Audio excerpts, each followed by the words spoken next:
જે બનાવ ફાયરિંગનો બન્યો છે એ જગ્યાના વિવાદમાં થયેલો છે અને ફાયરિંગ જે કરનાર છે એ અશોકસિંહ ચૌહાણ રિટાયર્ડ ડીવાયએસપી છે અને એમણે આ જે જગ્યા છે એ હરેશભાઈ અને હિતેશભાઈ ભારવીડિયા કરીને હતા એમને રેન્ટ ઉપર આપેલી અને આ જે રેન્ટ ઉપર લેનાર છે એમણે અહીંયા સ્ટોલ બનાવેલા.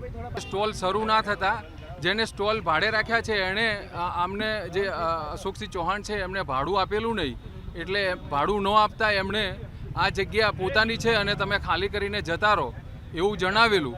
એટલે સામાવાળાએ એવું કીધેલું કે અમે તમને જે ડિપોઝિટ આપી છે એ ડિપોઝિટને અમારો ખર્ચો પરત કરો તો જ અમે જઈશું. એ બાબતે બંને પક્ષે બોલાચાલી થયેલી અને રિટાયર્ડ ડીવાયએસપી અશોકસિંહ ચૌહાણે એમને જે પિસ્ટલ વેપન હતું એમાંથી 5 રાઉન્ડ ફાયરિંગ કરેલાનું જણાઈ આવે છે. હાલ પ્રાથમિક માહિતી મુજબ આ જગ્યા છે એ મૂળ માલિક છે પ્રિયમ મહેતા કરીને છે અને એમાં જે અશોકસિંહ ચૌહાણ છે એમના વડીલોનો કબજો હતો અને આમાં હજુ કોર્ટમાં લિટિગેશન ચાલુ છે.